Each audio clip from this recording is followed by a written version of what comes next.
दोस्तों, आपका स्वागत है हमारे YouTube चैनल पर। आइए महापुरुषों के श्रीमुख से प्रवचन श्रवण करते हैं। सभी के मंगल की कामना करते हुए आइए आज का कार्यक्रम श्रवण करते हैं। मेदाक्षीं प्रणतोऽस्मि सन्ततमहं कारुण्यवारां निधि। ॐ सहनाववतु सहनो भुनक्तु सह वीर्यं कर्वावहै तेजस्विनावधीतमस्तु मा विद्विषावहै। ॐ शान्ति शान्ति शान्तिः।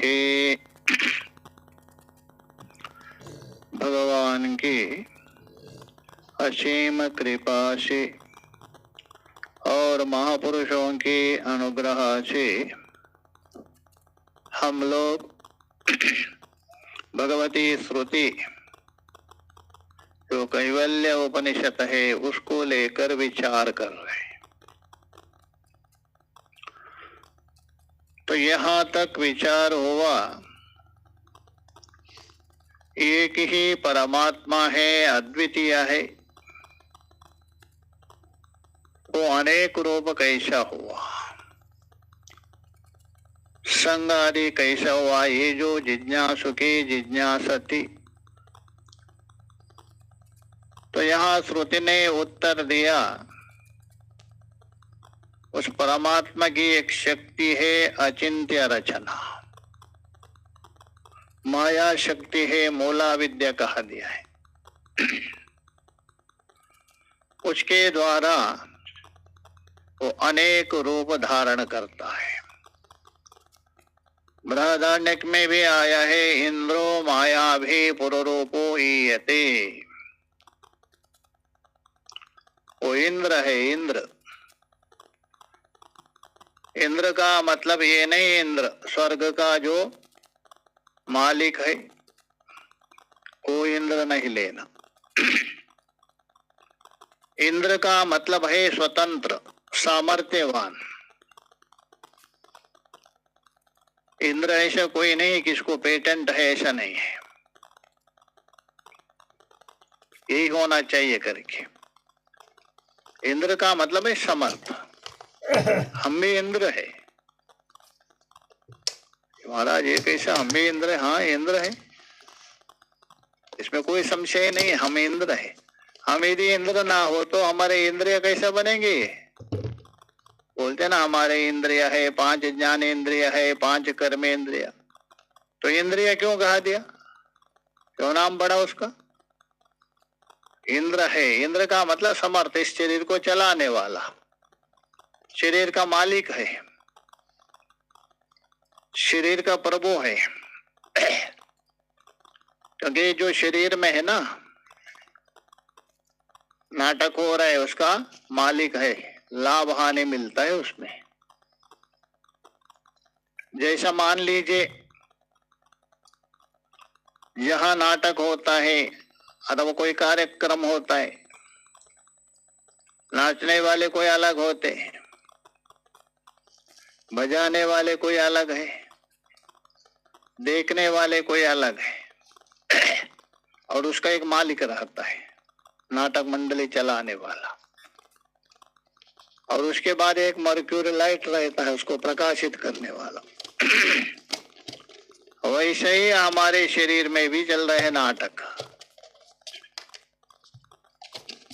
अच्छा, यहाँ नाचने वाली कौन है? नर्तकी। हमारी बुद्धि नाच रही है, नर्तकी है, बुद्धि को नर्तकी माना है। और बजाने वाले कौन है? ये इंद्रिया है। जैसे इंद्रिया बजाएंगे वैसे नाचेंगे। नाचने वाले भी क्या है, जिस ताल से आप बजाएंगे वैसे ही वो नृत्य करेंगे।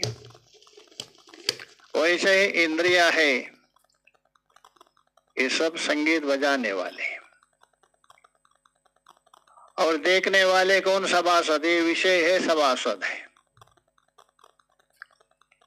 और उसका जो मालिक है, अच्छा यदि आप नर्तक के अच्छे नाचे, सभासद ज्यादा आ गए, मालिक को क्या हुआ, प्रसन्न हो जाएगा, चलो बहुत लोग आए, अच्छी कमाई होगी घर। अभी कोई नहीं आ गए तो उसको चिंता, रे कोई कमाई नहीं हो गई। और ये जो चिंता किसको हो रही है, नाचने वाले को भी नहीं है, बजाने वाले को भी नहीं, देखने वाले को भी नहीं, चिंता हो रही है मालिक को। जो मालिक है उसको चिंता हो रही है। वैसे ही से जो शरीर का जो मालिक है ना, जीव क्षेत्रज्ञ, उसको चिंता होती। अच्छा कमा दिया मतलब पुण्य किया, नहीं कमा दिया पाप, तो इसीलिए वो सुखी दुखी होता है। अच्छा वहां रंगमंच में जो नृत्य हो रहे, उस मालिक को भी प्रकाशित कौन कर रहे, वो लगाया हुआ फोकस लाइट है। नाचने वाले नर्तकी को भी प्रकाशित कर रहे हैं, और बजाने वाले जितने भी जो है संगीतकार, उनको भी प्रकाशित कर रहे, और देखने वाले सभासद को भी प्रकाशित कर रहे, एक ही दीपक। वैसे ही यहाँ जो हमारा मूल स्वरूप है, कूटस्थ स्वरूप है, ये जो शरीर का मालिक है इंद्र है, उसको भी प्रकाशित कर रहे, बुद्धि को भी प्रकाशित कर रहे, इंद्रियों को भी और विषयों को भी कर रहे। तो इसलिए जो शरीर का मालिक बना है इंद्र है, इसलिए हम भी इंद्र है। तो इसलिए वहां इंद्र का मतलब है परमात्मा। परमात्मा किसका मालिक है, वो इंद्र क्यों कहा, सारा जगत का मालिक है, माया का मालिक है। तो एक बार बहुत पहले एक बार शास्त्रार्थ हो रहा था हरिद्वार में, शास्त्रार्थ ने सबातिभूत, तो उसमें एक आए थे द्वैतवादी वाले, मध्व संप्रदाय के, और इधर सन्यासी में भी बहुत बड़े बड़े विद्वान थे, हरिगिरी बाबा बोल के धक्कड़ विद्वान थे वेदांत। तो बोलते बोलते उन्होंने कहा, देखो ये महात्मा लोग है, स्वामी लिखते हैं, महात्मा का नाम के सामने स्वामी रखता है, ये किसके स्वामी है,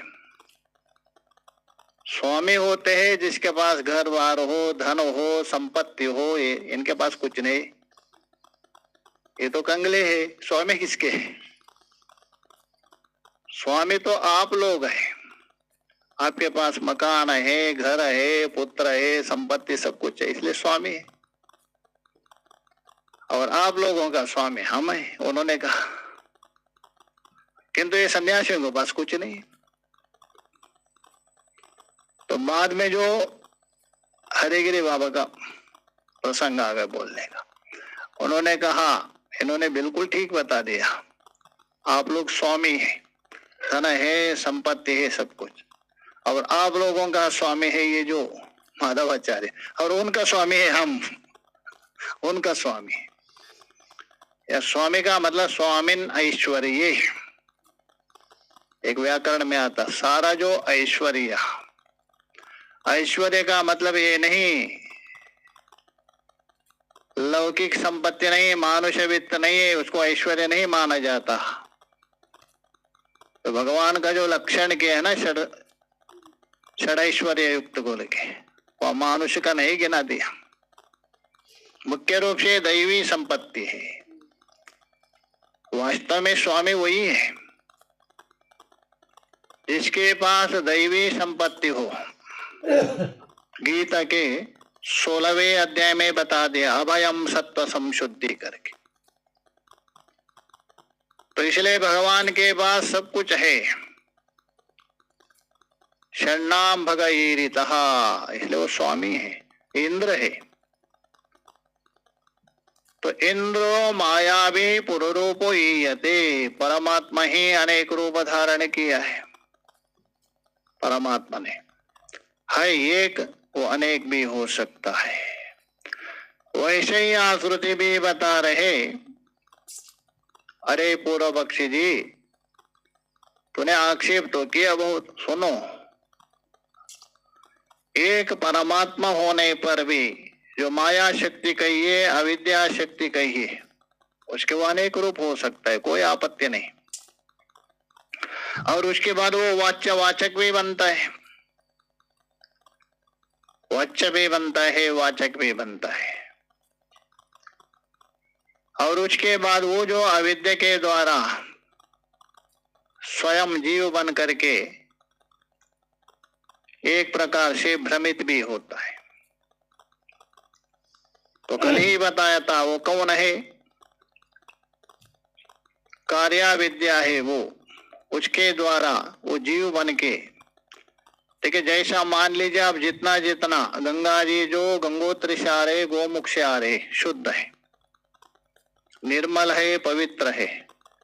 जैसे जैसा आगे जाएंगे उसमें अनेक प्रकार का दोष आता, सब मिल जाते।